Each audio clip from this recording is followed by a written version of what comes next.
ಇವತ್ತಿನ ವಿಡಿಯೋದಲ್ಲಿ ತುಂಬ ಸಿಂಪಲಾಗಿ ನೀವು ಸಂಜೆ ಟೀ ಜೊತೆಗೆ ತುಂಬ ಬೇಗನೆ ಇನ್ಸ್ಟೆಂಟಾಗಿ ಮಾಡುವಂಥ ಒಂದು ಸ್ನ್ಯಾಕ್ಸ್ ರೆಸಿಪಿನ ತೆಗೆದುಕೊಂಡು ಬಂದಿದ್ದೀನಿ. ಇವತ್ತಿನ ವಿಡಿಯೋ ಇಷ್ಟ ಆದರೆ ಈಗಲೇ ಒಂದು ಲೈಕ್, ಶೇರ್, ಸಬ್ಸ್ಕ್ರೈಬ್ ಮಾಡೋದನ್ನು ಮರಿಬೇಡಿ. ಬನ್ನಿ ಇದನ್ನು ಹೇಗೆ ಮಾಡೋದು ಅಂತ ನೋಡೋಣ. ಫಸ್ಟಿಗೆ ಇಲ್ಲಿ ನಾನು 3 ಆಲೂಗೆಡ್ಡೆನ ಬೇಯಿಸಿ ಇಟ್ಕೊಂಡಿದ್ದೀನಿ. ನಂತರ ಒಂದು ದೊಡ್ಡ ಕಪ್ಪಲ್ಲಿ ಅಂದರೆ ಮೀಡಿಯಮ್ ಕಪ್ಪಲ್ಲಿ 1 ಕಪ್ಪಷ್ಟು ಕಾರ್ನ್ಫ್ಲೋರ್ನ ಹಾಕೊಳ್ತಾ ಇದ್ದೀನಿ.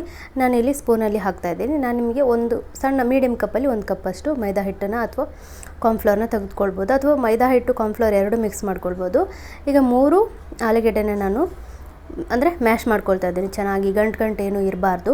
ಚೆನ್ನಾಗಿ ಮ್ಯಾಶ್ ಮಾಡ್ಕೊಂಡಿದ್ದಂದ್ರೆ ಸ್ವಲ್ಪನೇ ನೀರು ಹಾಕ್ಕೊಳ್ಳಿ. ಫಸ್ಟಿಗೆ ನೀರು ಹಾಕ್ಕೊಂಡ್ಬಿಟ್ಟು ತುಂಬ ಒಮ್ಮೆನೇ ಹಾಕ್ಲಿಕ್ಕೆ ಹೋಗಬೇಡಿ. ಸ್ವಲ್ಪ ನೀರು ಹಾಕಿ ಚೆನ್ನಾಗಿ ಮಿಕ್ಸ್ ಮಾಡ್ಕೊಳ್ಳಿ. ನೋಡಿ, ಇದೀಗ ಮಿಕ್ಸ್ ಮಾಡ್ಕೊಂಡಿದ್ದಾಗಿದೆ. ಈಗ ನಾನು ಇದಕ್ಕೆ ಮೈದಾ ಹಿಟ್ಟನ್ನು ಹಾಕ್ಕೊಳ್ತಾ ಇದ್ದೀನಿ.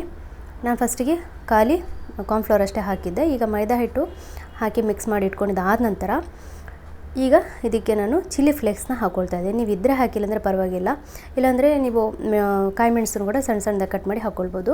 ಮೇಲ್ಗಡೆಯಿಂದ ಸ್ವಲ್ಪ ಕೊತ್ತಂಬರಿ ಸೊಪ್ಪನ್ನು ಹಾಕಿ ಚೆನ್ನಾಗಿ ಮಿಕ್ಸ್ ಮಾಡ್ಕೊಳ್ಬೇಕು. ಯಾವುದೇ ಕಾರಣಕ್ಕೂ ಹಿಟ್ಟು ನೀರಾಗಬಾರ್ದು. ನೀರಾದರೆ ನಿಮಗೆ ಅದು ಕಟ್ ಮಾಡುವಾಗ ಕಷ್ಟ ಆಗುತ್ತೆ. ಗಟ್ಟಿನೇ ಇರಲಿ.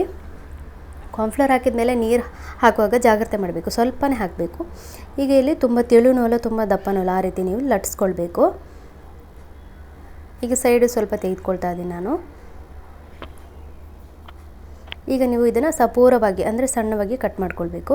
ಉದ್ದ ಬೇಡ, ಸ್ವಲ್ಪ ಅಂದರೆ ಏನು ಹೇಳ್ತೀವಿ, ಸಣ್ಣಗಿದ್ದರೆ ಸಾಕು ಅಂದರೆ ಆ ರೀತಿ ಕೂಡ ನೀವು ಕಟ್ ಮಾಡ್ಕೊಳ್ಬೋದು. ನಿಮ್ಗೆ ಯಾವ ರೀತಿ ಇಷ್ಟ ಇದೆ ಆ ರೀತಿ ನೀವು ಕಟ್ ಮಾಡ್ಕೊಳ್ಬೋದು. ಇದೇ ರೀತಿ ಅದೇ ರೀತಿ ಅಂತ ಏನಿಲ್ಲ.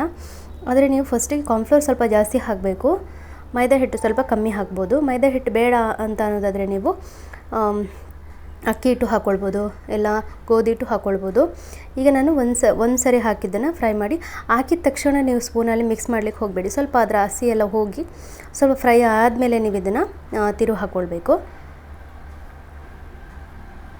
ಈಗ ನೋಡಿ, ಇದು ಕೂಡ ಫ್ರೈ ಆಗಿದೆ. ಮೀಡಿಯಮ್ ಫ್ಲೇಮಲ್ಲಿಟ್ಟು ನೀವು ಇದು ಫ್ರೈ ಮಾಡ್ಕೊಳ್ಳೋದ್ರಿಂದ ತುಂಬಾ ಕ್ರಿಸ್ಪಿಯಾಗಿ ಬರುತ್ತೆ. ಇವತ್ತಿನ ಈ ಸಿಂಪಲ್ ರೆಸಿಪಿ ಇಷ್ಟ ಆಗಿದೆ ಅಂತ ಭಾವಿಸ್ತೀನಿ. ಇಷ್ಟ ಆದರೆ ಈಗಲೇ ಲೈಕ್, ಶೇರ್, ಸಬ್ಸ್ಕ್ರೈಬ್ ಮಾಡೋದನ್ನು ಮರಿಬೇಡಿ.